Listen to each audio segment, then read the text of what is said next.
नमस्कार, मैं राशिद हुसैन। आप देख रहे हैं आरएस भारत न्यूज़। आज मैं एक ऐसे शख्स के साथ में हूं जो किसी जान पहचान के मोहताज नहीं है और आँखों से भी ब्लाइंड हैं। और ब्लाइंड होने के साथ साथ ये जो हैं दिल्ली में प्रोफेसर हैं, इनके मतलब टीचर हैं, अध्यापक हैं ये दिल्ली में। और चलिए आज इनसे बातचीत करते हैं। और बातचीत करने का मतलब यही है कि हम जानकारी प्राप्त करेंगे कि किस तरीके से ये टीचर बने और कितनी मेहनत की। तो चलिए पहले तो आप अपना शुभ नाम बताइए। जी, मेरा नाम धर्मेंद्र कुमार यादव है। सभी को मेरा प्यार भरा नमस्कार। तो धर्मेंद्र जी, एक बात बताइए, जैसे कि आपने जो पढ़ाई की थी तो आप जो है मूल निवासी कहाँ के हैं, उसके विषय में आप बताएं। जी बिल्कुल, मैं ग्राम भरतपुर, पोस्ट सीता रसोई, तहसील सिदौली, डिस्ट्रिक्ट सीतापुर, उत्तर प्रदेश का निवासी हूँ। जी जी। और मैं पूर्णतया से दृष्टिबाधित हूँ। और मैं जो है अपनी पढ़ाई लिखाई जो है, बहुत पहले तो मैं बहुत छोटे पे शरारती था, बहुत शरारत करता था। अच्छा। गांव में लोगों को भी बहुत अनावश्यक परेशान करता था। अच्छा। किसी की मतलब कोई भी चीज़ें होती थी तोड़ के खा लेता था, देता था तो लेता नहीं, ज़बरदस्ती खा लेता था। और ये हमारे फूफा जी थे, इनका बहुत सहयोग था मुझे, जो प्यार दुलार देते थे आगे बढ़ाने में। जी। फिर मेरे माँ बाप अबेरस हुए और उनको हमारे एक मामा जी थे, जगतपाल जी, उन्होंने बताया कि लखनऊ में एक मोहान रोड, आलमनगर, बुद्धेश्वर पर स्थित गवर्नमेंट ब्लाइंड इंटर कॉलेज है, वहाँ लखनऊ के अंदर। जी। तो लखनऊ से ही आपने मतलब अपनी स्टडी चालू की थी? जी। तो उन्होंने ये कहा था कि जाओ अपने बच्चे का नाम वहाँ पर लिखवा दो। जी। तो मेरे माँ बाप थोड़ा सा हिचकिचा रहे थे कि ब्लाइंड है, आने जाने में समस्या होगी, कैसे अपना दिक्कत होती है, माँ बाप तो डरते ही हैं, कैसे जब अपना बच्चा कर ही पाएगा, जी जी। न नहा धो कैसे कर पाएगा, कपड़े कैसे धोएगा, ये है। तो मेरे माँ बाप पहले वहाँ पर गए, साथ में निरीक्षण किया स्कूल का, देखा कि सब कुछ सही है और बाकी भी सारे दृष्टिबाधित छात्र पढ़ रहे थे। तो उन्होंने मेरा दाखिला वहाँ पर एडमिशन करवा दिया कक्षा 1 में। मैंने पढ़ाई लिखाई की, बहुत अच्छा किया। तो मुझे साल में 2 क्लास कक्षा 5 तक प्राप्त होते रहे। फिर 6 से लेकर के और इंटर तक मैं एक क्लास करके पढ़ाई किया। लेकिन मेरा हाई स्कूल जब 10वीं मैंने पास की तो मैं यूपी में लगभग अच्छे मार्क्स फर्स्ट डिवीज़न में लाया था। मतलब कि अपने कॉलेज में तो सबसे पहले प्रथम स्थान पे थे। और मैं 75% मेरा 10वीं का रिजल्ट रहा, बोर्ड रिजल्ट। और सभी लगभग दो सब्जेक्ट, 4 सब्जेक्टों में डिप्टेंशन भी थी। उसके बाद इंटर में भी मेरा यही रहा, कॉलेज टॉप किया मैंने और उसमें भी डिप्टेंशन थी 2-3 सब्जेक्ट में। फिर मैंने ग्रेजुएशन जो है वो लखनऊ यूनिवर्सिटी LU से किया। अच्छा, और लखनऊ से किया? हाँ, जिसमें मेरे सब्जेक्ट थे इंग्लिश, पॉलिटिकल साइंस और सोशल वर्क, मैंने पढ़ाई किया।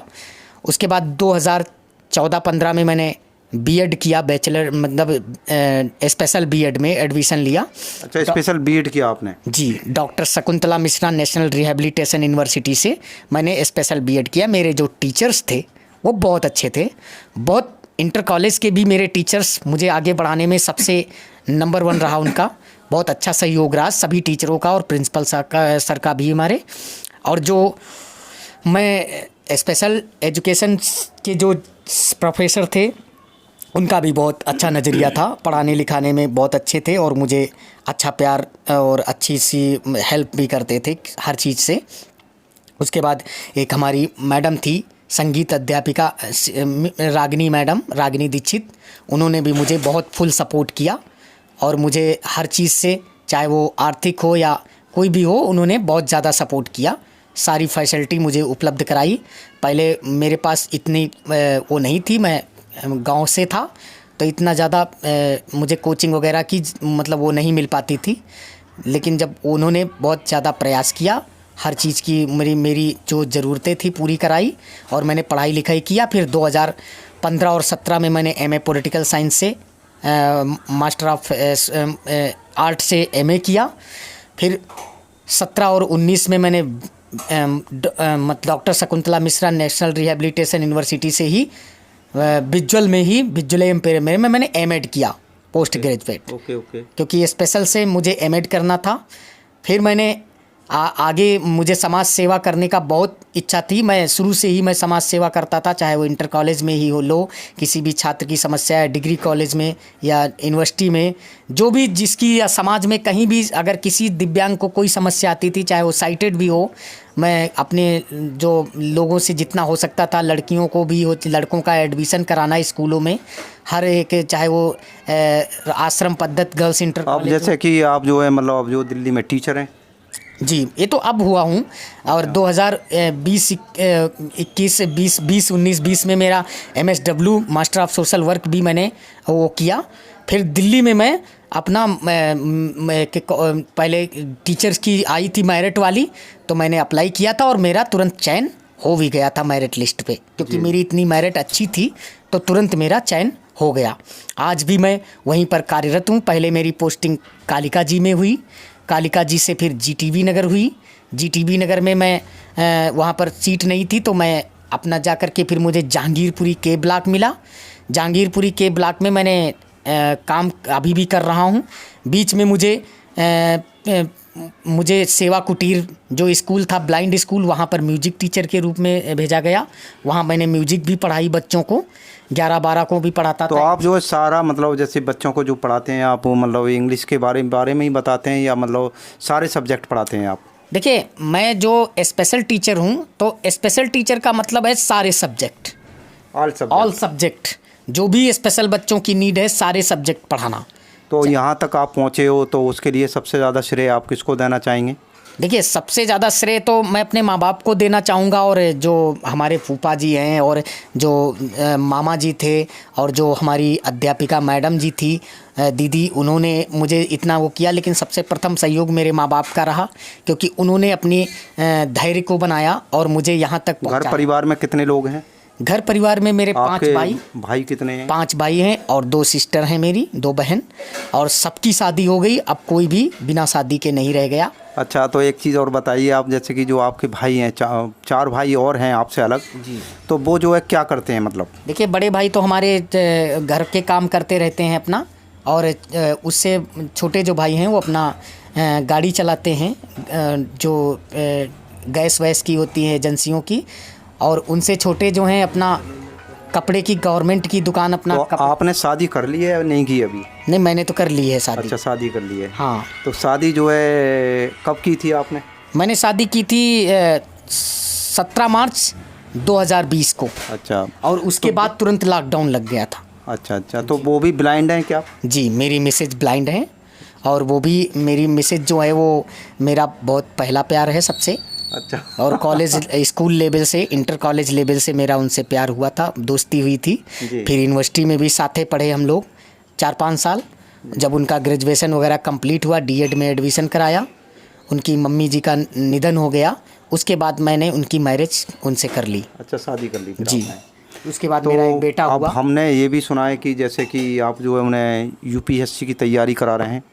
और नहीं, अभी मैं करा नहीं रहा हूँ, मैं कराने के लिए सोच रहा हूँ, क्योंकि मैंने उनको ग्रेजुएशन कराया, DED कराया। पहले मेरा विचार था टीचर बनाना, लेकिन मेरी वाइफ पढ़ने लिखने में बहुत तेज़ है, इसलिए मैं अपना माइंड चेंज कर दिया।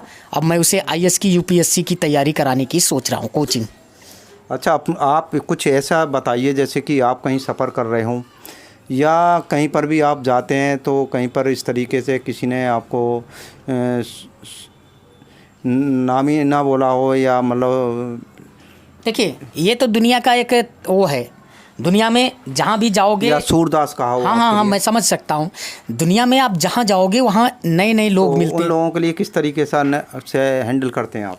देखिए, मैं जैसे लोग जो सूरदास बोलते हैं या कोई ब्लाइंड प्रयोग किया, तो ये सब चीज़ें जो हैं, ये अभी इतनी अशिक्षा है, शिक्षा का ज़्यादा अभाव है।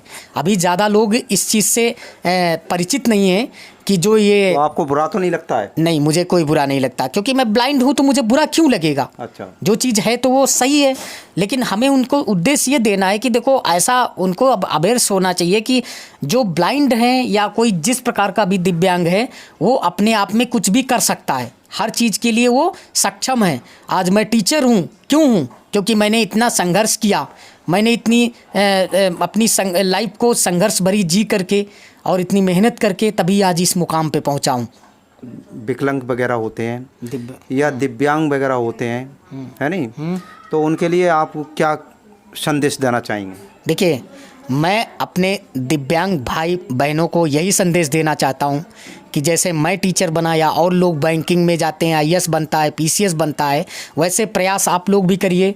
आप भी आईएएस बनिए, पीसीएस बनिए, पढ़ लिख करके कुछ न कुछ समाज की मुख्य धारा में जुड़कर समाज को ये बताएं कि हम किसी से कम नहीं जी। हम भी जो हैं एक समाज का अभिन्न अंग हैं।